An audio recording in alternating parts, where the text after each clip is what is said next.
Cyrilda didn't know that the royal summons her sisters accepted on her behalf was a death sentence.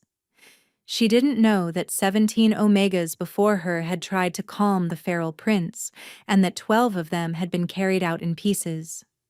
She didn't know that the Alpha King had watched her from the shadows of the Thornwood Market 3 moons ago, sensing something in her that even she didn't understand.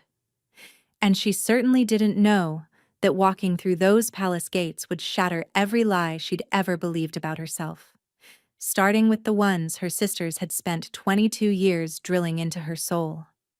All she knew, as the carriage rattled over frozen ground, was that Revna and Sybil had finally found a way to be rid of her. "Stop fidgeting." Revna's voice sliced through the silence like a blade across silk. "You're embarrassing us." Cyrilda stilled her trembling hands, pressing them flat against her threadbare skirt. The fabric was coarse, the color of faded gray that matched the winter sky. Her sisters wore velvet, deep crimson for Revna, emerald for Sybil, borrowed from the village elder's wife specifically for this occasion. An occasion to watch me die, Cyrilda thought. But she said nothing. She'd learned long ago that words only gave Revna ammunition. "Remember what we discussed," Sybil added, her tone lighter but no less cutting. "You're representing the family. Our family. Don't speak unless spoken to. Don't meet anyone's eyes, and for the goddess's sake, don't do that thing you do." That thing. Cyrilda's chest tightened. She knew exactly what Sybil meant, the warmth that sometimes spread from her palms without permission. The way wounded animals calmed beneath her touch. The night their father's hunting hound had gone mad with fever and snapped at everyone who came near. Everyone except her. The hound had died in her arms, peaceful as a sleeping pup. Revna had beaten her bloody that night, convinced she'd somehow caused the madness just to prove she could cure it. "Are you listening?" Revna's fingers closed around Cyrilda's wrist, squeezing until bone ground against bone. "Yes. I understand." "Good."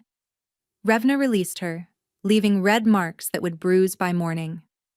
"Because if you survive this, which you won't, but if you do, and you somehow embarrass this family, I'll make what the feral prince does to you look merciful." The carriage jolted to a stop. Through the frost-clouded window, Cyrilda caught her first glimpse of Ashenmere, and her breath abandoned her completely. The citadel rose from sea-battered cliffs like something carved by the gods themselves. Black stone towers climbed toward churning clouds, their peaks wreathed in mist.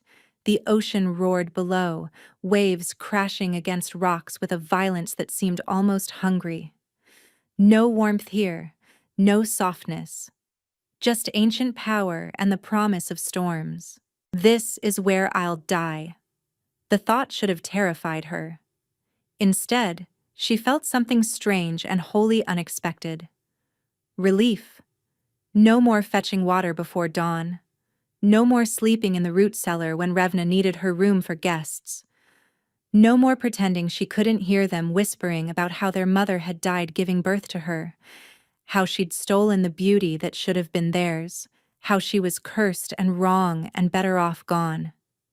If she was going to die, at least it would be quick. A guard opened the carriage door and cold air rushed in, carrying salt and something else. Something that made Cyrilda's pulse skip in a way she didn't understand. "The Omegas from Thornwood?" The guard's voice was flat, bored. "Yes." Revna's smile was honey-sweet and entirely false. "We've brought our sister, as requested. She has the gift." The guard's eyes found Cyrilda, really looked at her, and something flickered across his face. Surprise? Pity? She couldn't tell. "This way." Cyrilda climbed down on unsteady legs, the wind whipping her dark hair across her face. She hadn't been allowed to braid it properly. Revna had said it didn't matter. Dead girls didn't need neat hair. The citadel swallowed them whole. Inside, the stone corridors stretched endlessly, lit by torches that cast dancing shadows across walls hung with ancient tapestries. Cyrilda glimpsed battles, coronations, and wolves running beneath blood-red moons. The history of the Valdris kingdom, woven in thread and memory. She was so focused on the tapestries that she almost missed it. A door, slightly ajar, with sounds leaking through, growling, low, constant, inhuman. Then a scream, high and sharp and abruptly silenced. Cyrilda's feet stopped moving. Another one. The guard muttered to a servant passing by. Third this week. Someone tell the healers. Another Omega. Another failure. Another body. Cyrilda's stomach turned to ice. Come on. The guard's hand closed around her elbow, not unkindly. His Majesty wants to see all candidates before they attempt the calming. His Majesty? The Alpha King. Cyrilda had heard the stories, of course. Everyone had. Calum Valdris, who'd taken the throne at 19 after his parents were slaughtered by a rival pack. Who'd spent 3 years hunting down every wolf responsible and executing them personally. Who ruled with iron resolve and, according to the whispers, hadn't smiled since the night his younger brother went feral. They said he was brutal, brilliant, broken in ways that made him dangerous. They said he had eyes like a winter sky, pale and cold and capable of freezing you where you stood. They said he was looking for a miracle, and my sisters sent me to be his sacrifice instead. The guard stopped before a massive oak door, its surface carved with wolves mid-hunt. Wait here. He disappeared inside, leaving Cyrilda alone with her sisters. Revna leaned close, her perfume cloying. Remember, little mouse, when you fail, and you will fail, try to die quickly. I'd hate for you to suffer. The smile she gave was the cruelest thing Cyrilda had ever seen. And then the door opened. The throne room was smaller than Cyrilda expected, but no less imposing. Stone pillars lined the walls, their surfaces etched with names. Hundreds of them, thousands maybe, climbing toward a vaulted ceiling lost in shadow. The names of the dead, she realized. Every wolf who'd fallen defending Valdris, and at the far end, seated on a throne carved from the bones of ancient wolves, was him, Calum Valdris. Cyrilda's heart forgot how to beat. He wasn't just powerful. He was devastating. Dark hair fell across a face that could have been sculpted from the same stone as his citadel. Sharp jaw, sharper cheekbones, lips pressed into a line that suggested he'd forgotten how to smile years ago. He wore black leather and silver chains, and his presence filled the room like a physical weight, pressing against her chest until breathing became an act of defiance. But it was his eyes that truly undid her.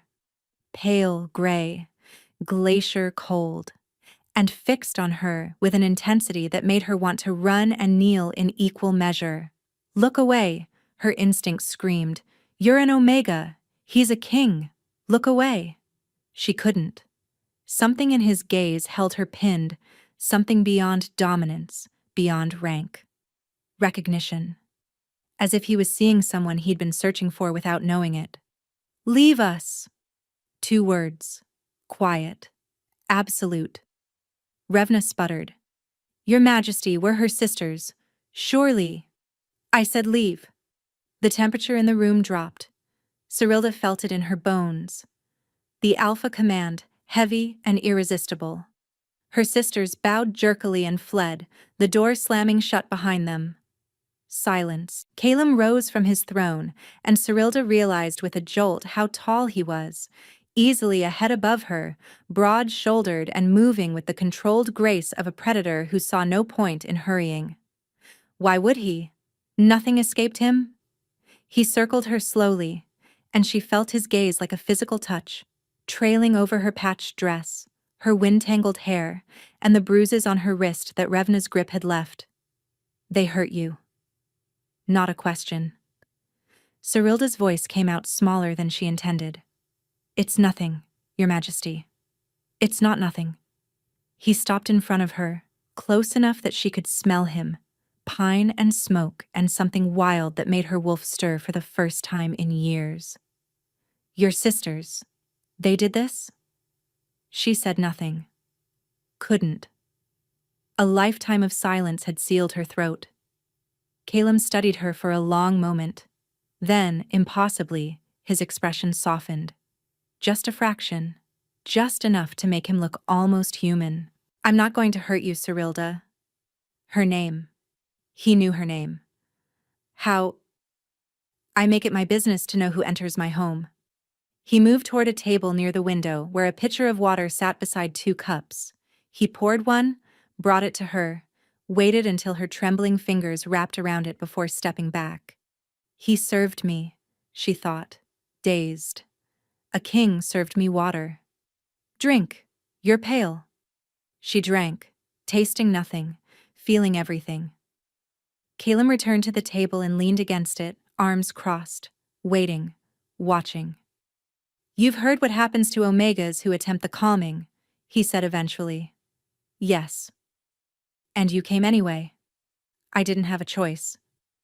The words escaped before she could stop them, and she braced for anger, for dismissal. Instead, something dark flickered across his face. Your sisters volunteered you. They... She stopped.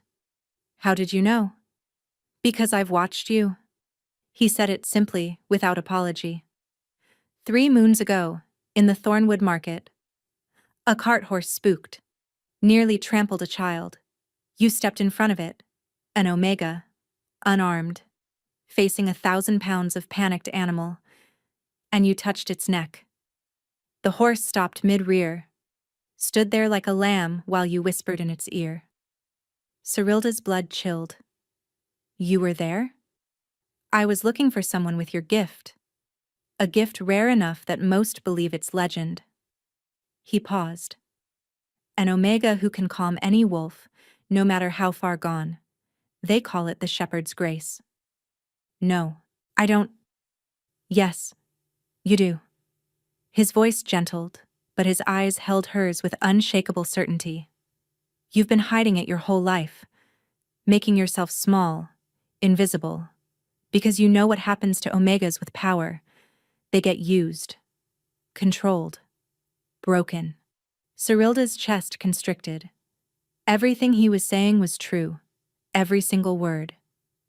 So I kept watching, Calum continued, followed whispers about a healer in Thornwood who could soothe feral dogs with a touch, a girl who brought dying animals back from the brink. I needed to be sure before I acted. Sure of what? That you were real. He pushed off the table, moving toward her with slow deliberation, and that you might be willing to help me save my brother. The feral prince. Vesper. Cyrilda's mouth went dry. The others who tried failed. Some died. Some survived. But barely. His jaw tightened. I won't lie to you, Cyrilda. What I'm asking is dangerous. My brother hasn't recognized anyone in 3 years. He's more beast than man now. Locked in the Eastern Tower because I can't bear to... He stopped. Swallowed. The crack in his armor was brief, but she saw it. Pain. Raw and ragged. A king who would do anything to save his brother, and who'd been failing every single day. I'll do it. The words left her mouth without permission. Calum's eyes snapped to hers, searching. You understand what you're agreeing to? You need someone to calm him. I have the gift. She straightened, something unfamiliar sparking in her chest, not quite courage, but maybe its distant cousin. Tell me what to do. For a long moment, he simply looked at her. Then something shifted in his expression. Surprise bleeding into something warmer, something like hope. Not today. You'll rest first. Eat. Recover from whatever hell your sisters put you through. He held up a hand when she tried to protest. This isn't negotiable. I won't send an exhausted Omega into that tower. Vesper deserves better than a sacrifice. He deserves a real chance. And you, his eyes seemed to say, you deserve better too. There's one more thing. Calum reached into his coat and withdrew a small silver ring, simple but elegant, engraved with the Valdris crest. If you do this, if you truly try to help my brother, I'll give you something in return. I don't need your freedom. The word landed like a stone in still water. Your sisters signed a contract when they volunteered you. Did you know that? Ice filled her veins. What contract? Standard Omega indenture. If you fail, the debt passes to them. If you succeed, you become property of the crown. His expression darkened. They sold you, Cyrilda, for 40 gold pieces and a letter of recommendation to the autumn ball. 40 gold pieces. That was her worth. Her entire life, reduced to the price of a decent horse. But I'm tearing up that contract. Caleb placed the ring on the table between them. Help my brother and you walk free. Not as crown property, not as your sister's burden. Free. With enough gold to go anywhere, be anyone. She stared at the ring. Why would you do that? Because I've spent 3 years watching people treat my brother like a monster instead of a victim. I know what it's like to see someone you love reduced to something less than human. His voice dropped. And because I can see what your sisters have done to you. The way you flinch when someone moves too fast. The way you speak like you're waiting to be struck. I won't add to that. Cyrilda's throat tightened. When had anyone last offered her kindness without expecting blood in return? What if I fail? Then you still go free. I won't punish you for trying. And if I die? Caleb's jaw tightened. Then I'll bury you with honor and spend the rest of my life regretting that I didn't find you sooner. She picked up the ring. It was warm from his touch, the metal smooth against her fingers. The moment their skin brushed, his hand against hers as he steadied the ring, everything changed. Lightning. That was the only word for it. A bolt of heat that shot from her fingertips straight to her heart, igniting something ancient and undeniable. Her wolf surged forward with a howl she felt in her very marrow, and the word that blazed through her mind wasn't a thought, but a knowing. Mate. Caleb went rigid, his breath caught. His pupils swallowed the gray of his irises until his eyes were nearly black. He felt it too. Neither of them moved. Neither of them breathed. Then, slowly, carefully, Caleb released her hand and stepped back. His control was iron, but she could see the cracks, the slight tremor in his fingers, the pulse hammering in his throat. We'll discuss this later, he said, his voice rough as gravel. After you've rested. After you've had time to think. But later. The word was gentle but final. You deserve choices, Cyrilda. Not bonds forced in desperate moments. Not a king claiming you before you've even learned your own worth. He moved toward the door, pausing with his hand on the iron handle. Welcome to Ashenmere, he said without turning. Try not to let it break you. Then he was gone, and Cyrilda was left standing alone in the throne room, clutching a silver ring and wondering if she'd just found salvation, or walked into an entirely different kind of trap. The room they gave her was larger than the entire cottage she'd shared with her sisters. Cyrilda stood in the doorway, unable to move, taking in the canopied bed draped with furs, the fireplace already crackling with warmth, the copper tub in the corner filled with steaming water that smelled of lavender and something sweeter. Fresh clothes hung on a wooden rack, soft wool in deep blue, nothing like the rags Revna permitted her to wear. Is it not to your liking? She startled. A woman stood behind her, middle-aged, with kind eyes and silver-streaked hair pinned beneath a simple cap. Her smile was warm in a way that made Cyrilda's chest ache. I'm Marin. His Majesty asked me to attend to you personally. She stepped past Cyrilda into the room, moving with brisk efficiency. The bath is fresh. There's food coming. Proper food. None of that gruel they serve in the barracks. And if you need anything at all, you pull that cord by the bed. I don't understand. Cyrilda's voice cracked. I'm just an Omega. I shouldn't. You're a guest. Marin turned, her gaze sharp but not unkind. More than that. If I'm reading His Majesty correctly, which I usually am.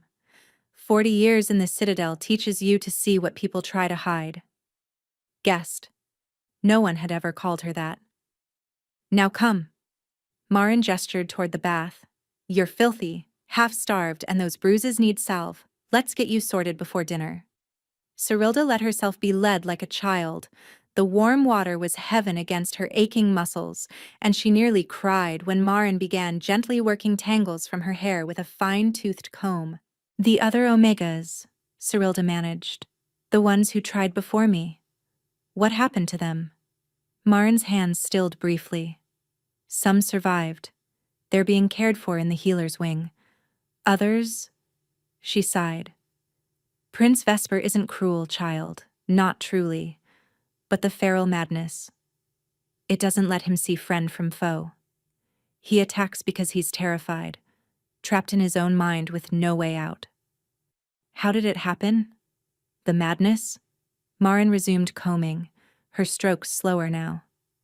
3 years ago, during the attack that killed the king and queen, Prince Vesper was only 16. He watched his mother die, watched the enemy wolves tear her apart while he was held back, forced to see everything. Her voice dropped. Something in him broke that night. His wolf took over to protect him, and it never gave control back. Serilda's heart clenched. 16. He'd been just a boy. His Majesty has tried everything, Marin continued. Healers, mystics, Omegas with calming gifts. Nothing works. But he won't give up.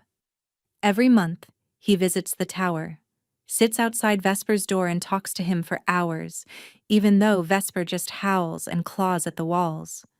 He loves his brother. More than anything.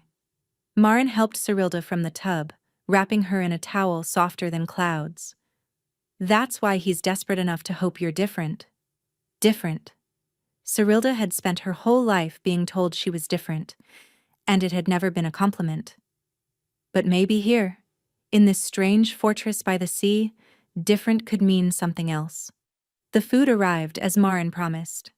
Roasted chicken, root vegetables glistening with butter, bread still warm from the ovens, and a honey cake that made Serilda's eyes water. She ate until her stomach ached, unaccustomed to fullness. Later, a maid brought tea. Chamomile, she said. But something smelled wrong, bitter beneath the sweetness, like crushed seeds that didn't belong. Serilda lifted the cup to her lips, then paused. Her instincts prickled, that quiet warning she'd learned to trust. She set the cup aside, untouched. That night, she curled beneath the furs and slept deeper than she had in years. She woke to darkness and the sound of footsteps in the corridor outside. Heavy, deliberate, multiple sets. Serilda slipped from the bed, padding silently to the door. She pressed her ear against the wood, straining to hear. Can't keep delaying. A man's voice, aged but commanding. The council grows restless. If you won't declare Vesper dead, then name another heir. My brother is alive. Calum. Cold fury threaded through every syllable. He's a beast, nephew. A danger to everyone. The longer you keep him breathing, the weaker you appear. Nephew. Serilda's pulse quickened. I won't have this argument again, Corvin. And I won't watch you destroy everything your father built for the sake of sentiment. A pause. The new Omega. Where did you find her? Thornwood. Ah. The village where 12 sheep were found dead last month. Torn apart by something unnatural, according to the reports. Serilda's blood ran cold. She remembered that night. The screaming. Revna blaming her, insisting she'd somehow drawn the predator to their lands with her wrongness. What's your point? Calum's voice had turned dangerous. Nothing. Merely an observation. Corvin's tone was silken. I hope this Omega is everything you believe her to be. For all our sakes. Footsteps receded. A door slammed somewhere distant. Serilda backed away from her door, heart pounding. Corvin, the king's uncle. A man who spoke of killing Vesper as casually as discussing the weather. A man who wanted the throne enough to suggest it. She filed the name away, instinct prickling. Something about his voice, the smooth, practiced cadence, reminded her of Revna when she was plotting. Be careful, her mother's voice whispered from memory. Wolves don't always show their teeth before they bite. The next morning, Calum summoned her. She found him in a smaller chamber off the throne room, maps spread across a massive table, dark circles under his eyes suggesting he hadn't slept. He looked up when she entered, and something behind his eyes gentled before he locked it away. You heard the conversation last night. It wasn't a question. Of course he knew. He probably smelled her fear through the door. I wasn't trying to eavesdrop. I know. He straightened, rolling his shoulders like they carried weights she couldn't see. My uncle has been pushing for me to declare Vesper dead since the madness took hold. With Vesper gone, I would need to name an heir. Corvin has a son. Ambitious, hungry. And if you died without an heir, Corvin's line would take the throne. Calum's jaw tightened. He's never been patient. Even when my father was alive, he whispered about succession, about securing the line. My father ignored him.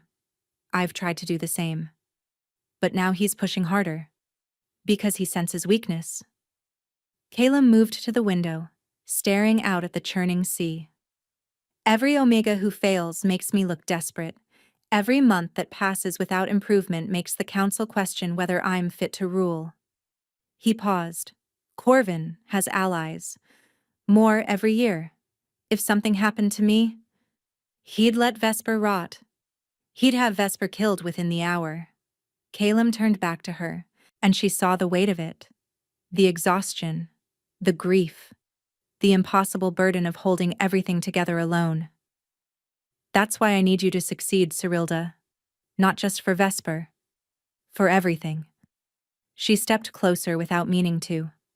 I'll try. I'll do everything I can. I know. His voice softened. That's what terrifies me. Why? Because I've watched 17 Omegas walk into that tower believing they could help. And I've watched most of them carried out broken. He closed the distance between them, stopping just short of touching. You're different. I felt it the moment our hands touched, but different doesn't mean invincible. The bond hummed between them, that impossible connection she didn't understand but couldn't deny. When do I try? Tomorrow. Midday, when he's calmest. Calum's hand rose, hesitated, then settled against her cheek. Feather light, impossibly tender. I'm sending Ronan with you. My best guard. He'll pull you out if anything goes wrong. And if it goes right? Then I'll owe you more than gold and freedom. His thumb brushed her cheekbone. I'll owe you my brother's life. Cyrilda leaned into his touch before she could stop herself. What about the bond? What you said about not claiming me? I meant it. His voice roughened. The bond doesn't change your choices. If you help Vesper and walk away, I'll let you go. It'll feel like carving out my own heart. But I'll let you go. And if I don't want to walk away? Calum's eyes darkened. Then we'll have a very different conversation. After Vesper is safe. After you've had time to understand what you'd be choosing. He dropped his hand, stepping back, and she felt the loss like a physical ache. Marin will bring you to the tower tomorrow. Rest today. Eat. Prepare yourself however you need to. He paused at the door. And Cyrilda? Whatever happens, thank you.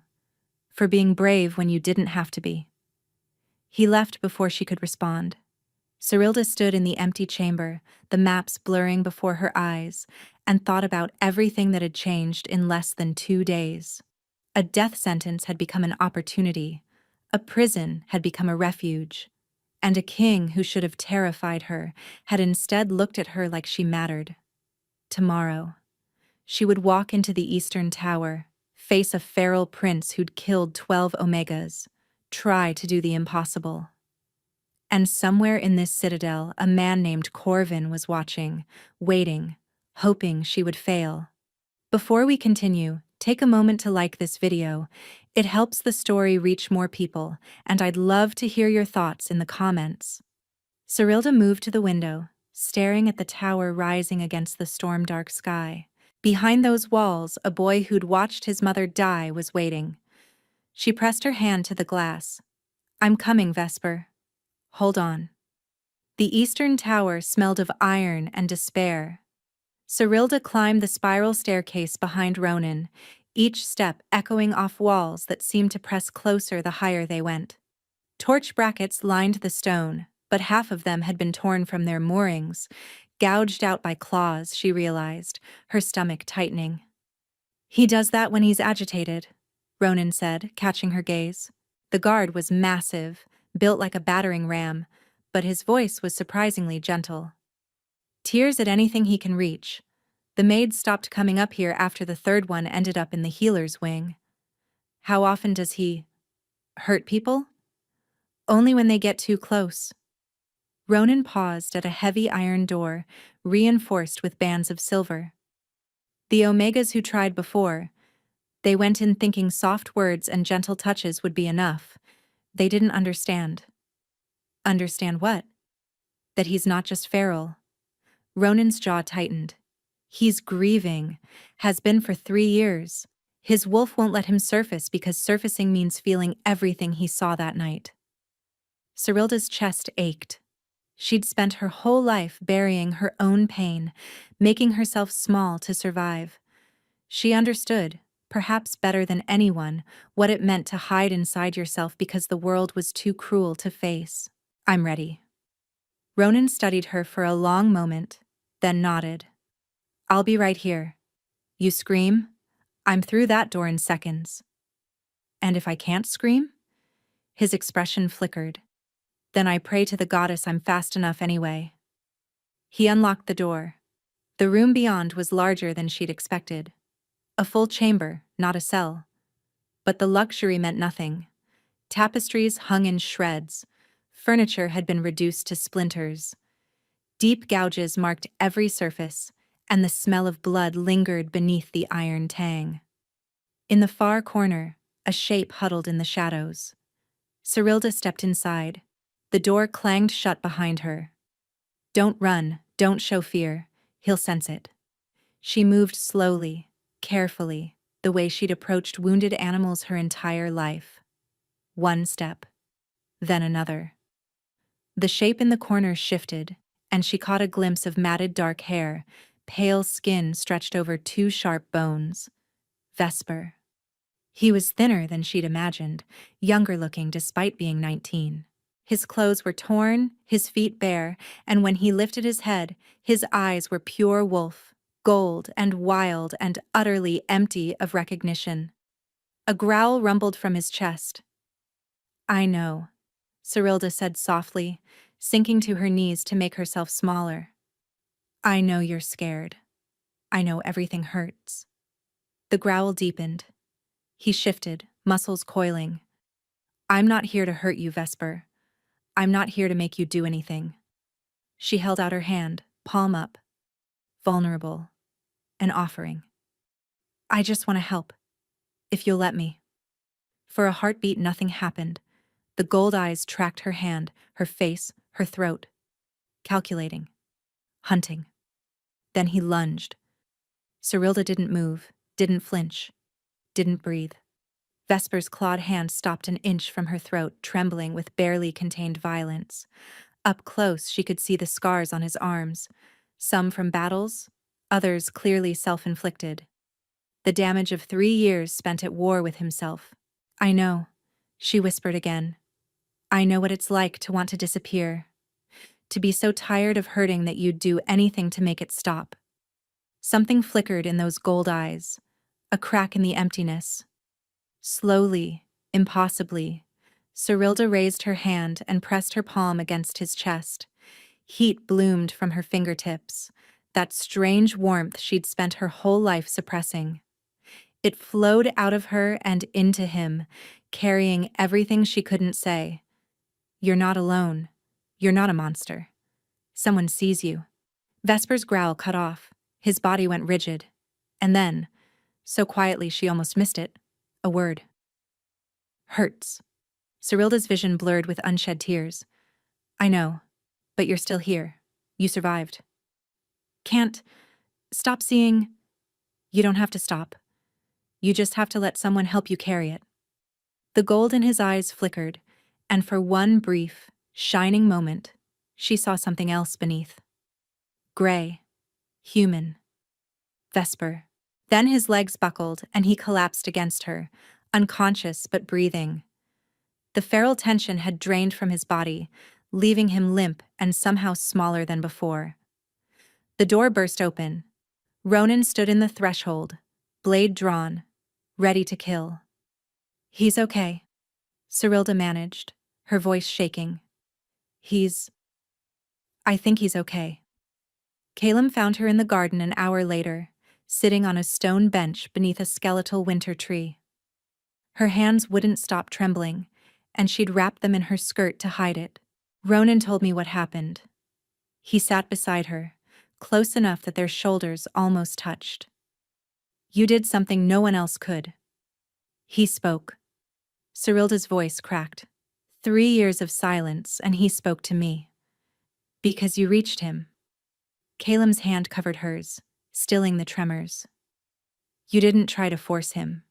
You just saw him. I know what it's like to be invisible, to want someone to look at you and actually see. I see you, Cyrilda. She looked up, and the raw honesty in his eyes stole her breath. I've seen you since the moment you stepped into that market and faced down a panicked horse with nothing but your bare hands. I saw you when you agreed to come here, knowing it might kill you.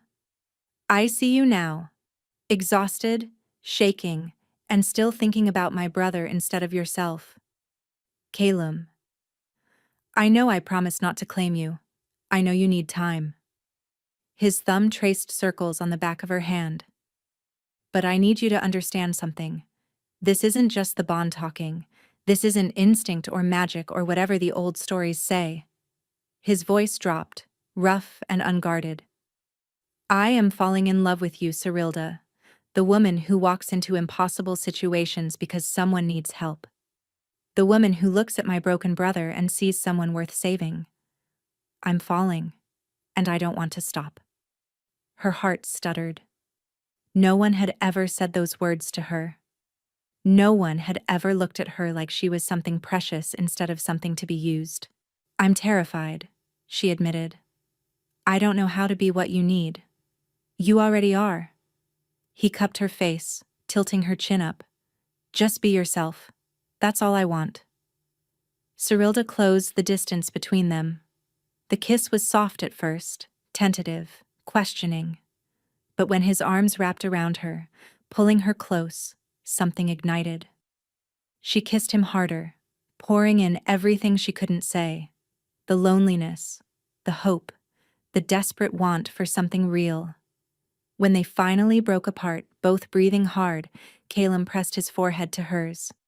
Stay, he breathed, not because of the bond, not because of gratitude. Stay, because you want to. I want to, she whispered back. More than I've ever wanted anything. His smile was like sunrise after years of darkness. They didn't see the figure watching from the shadows of the colonnade. Corvin stood with his hands clasped behind his back, his expression carved from stone. He'd hoped the Omega would fail, had ensured she would fail, bribing the kitchen maid to lace her tea with Fenris root, a poison that dulled Omega gifts and made wolves sluggish. But she hadn't drunk it, which meant his plans required acceleration. He turned and walked toward the eastern corridor, where a messenger waited with news from Thornwood. News about Cyrilda's sisters, and the information they'd been only too happy to provide. Enjoy your happiness while it lasts, little Omega, he thought. By tomorrow, you'll wish you'd died in that tower. Cyrilda woke to screaming. She was out of bed before her mind caught up, feet hitting cold stone as she ran toward the sound. The corridor was chaos. servants shouting, guards running, the acrid smell of smoke curling through the air. What's happening? She grabbed a passing maid. The tower! The girl's face was white with terror. Someone set fire to the eastern tower, the prince. Cyrilda didn't wait to hear more. She ran, barefoot and still in her nightdress, through corridors that blurred past. The smoke thickened as she climbed, burning her lungs, stinging her eyes. She could hear Vesper howling, not the feral rage of before, but something worse: fear. The tower door hung open, flames licking the frame. Through the smoke, she saw him, pressed against the far wall, surrounded by fire, his eyes wild with panic. Vesper! She plunged through the doorway. The heat was suffocating, flames dancing across what remained of the furniture. Vesper's howls had turned to whimpers, his body trembling as the fire closed in. I'm here. Cyrilda reached him, pulling him toward the window where the air was cleaner. I've got you. Just breathe. Can't. He was hyperventilating, his eyes flickering between gold and gray. Fire, like before. They burned. His mother. The attack. Wolves burning alive. I know. She pressed her palm to his chest, letting that warmth flow. But you're not there anymore. You're here. With me. And I'm not going to let anything happen to you. A beam groaned overhead. Sparks showered down. They had seconds. Slowly, his breathing steadied. The gold receded from his eyes. Cyrilda. His voice was rough from disuse, but it was his voice. Human. Present. You came back. Of course I did. A crash behind them, part of the ceiling giving way. Flames roared higher, hungry and consuming. The window, Vesper said, suddenly alert. There's a ledge. If we can... He grabbed her hand and pulled her toward the opening. Below, she could see the sea churning against the cliffs, black water and white foam. The ledge he'd mentioned was barely a foot wide, running along the tower's exterior toward a servant's staircase. Go, she urged. I'm right behind you. Vesper climbed out, moving with a grace that surprised her. She followed, the wind whipping her hair, her fingers finding purchase on ancient stone. The fire roared behind them, heat pressing against her back like a living thing. Stone crumbled beneath her foot. She slipped. Vesper's hand shot out, catching her wrist, hauling her back against the wall. I've got you, he said. I've got you. They made it to the staircase just as the tower's upper floor collapsed entirely, sending a pillar of flame and debris into the night sky. At the bottom, Calum was waiting. He grabbed Cyrilda the moment her feet touched solid ground, pulling her into an embrace so tight she could barely breathe. His whole body was shaking. I thought... His voice broke. I thought I'd lost you both. We're okay. She pulled back to look at him, registering the soot on his face, the raw terror in his eyes. We're okay. Then she saw Corvin. He stood at the edge of the crowd, his expression carefully arranged in concern. But something was wrong. His clothes were immaculate, no soot, no sign of panic, and his eyes, when they met hers, held something cold and triumphant. The fire started in the eastern corridor, a guard reported to Calum. Oil-soaked rags, hidden behind a tapestry. Deliberate, Your Majesty. Find who did this, Calum growled. I already know. Cyrilda's voice was steady despite the fury building in her chest. It was him. She pointed at Corvin. Silence fell. That's a serious accusation, Corvin said smoothly. From an Omega who's been here mere days. You poisoned my tea yesterday. Fenris root. I recognized the bitter smell beneath the chamomile. She stepped toward him. You wanted me to fail with Vesper. When that didn't work, you decided to kill us both. Corvin's mask slipped, just for a second. You have no proof. Actually, she does. The voice came from behind Corvin. He turned and found himself facing Vesper. The prince was still weak. still fragile, but his eyes were clear and his voice was steady. In his hand, he held a crumpled piece of parchment. I found this in the chaos. Fell from your coat when the guards grabbed you during the evacuation. Vesper's jaw tightened. A letter from her sisters. They've been feeding you information about Cyrilda since before she arrived. Her gift, her weaknesses, how to break her. Signed, sealed, and damning. Corvin's face went pale. Guards, Calum said quietly. The word was ice. Take him. The trial was swift. Evidence mounted. The letter, the bribed kitchen maid who confessed everything, witnesses who'd seen Corvin meeting with suspicious figures in the weeks before Cyrilda's arrival. The council, so long swayed by his influence, turned on him completely. Corvin was executed at dawn. Cyrilda didn't attend. Her sisters received their own justice, stripped of their family name, banished from Thornwood, forbidden from ever entering Valdris lands again. The last Cyrilda heard, they were scrubbing floors in a distant tavern, their borrowed velvet long since pawned. She couldn't bring herself to feel sorry for them. In the weeks that followed, Vesper made remarkable progress. Still fragile, still haunted, but present in a way he hadn't been for 3 years. He ate with the household now, spoke in full sentences, even smiled sometimes when he thought no one was watching. Thank you, he said one morning, finding Cyrilda in the garden, for not giving up on me. Thank you for saving my life on that ledge. She smiled. We're even. We're family. He said it simply, like a fact. That's what Calum says, and I'm inclined to agree. Family. The word wrapped around her heart and held tight. That evening, Calum found her on the battlements, their spot now, where the wind carried salt, and the stars seemed close enough to touch. I have something for you. He withdrew a scroll, sealed with the Valdris crest. Your official release from any obligation to the crown. You're free, Cyrilda. Completely and legally. She took the scroll, but didn't open it. And if I don't want to leave? His breath stalled. Then I would ask you to stay, not as a servant or a healer, as my partner, my equal, my mate, if you'll have me. The bond hummed between them, warm and sure. But it wasn't the bond that made her answer. It was the way he looked at her. The way he'd looked at her from the very beginning, like she was someone worth seeing.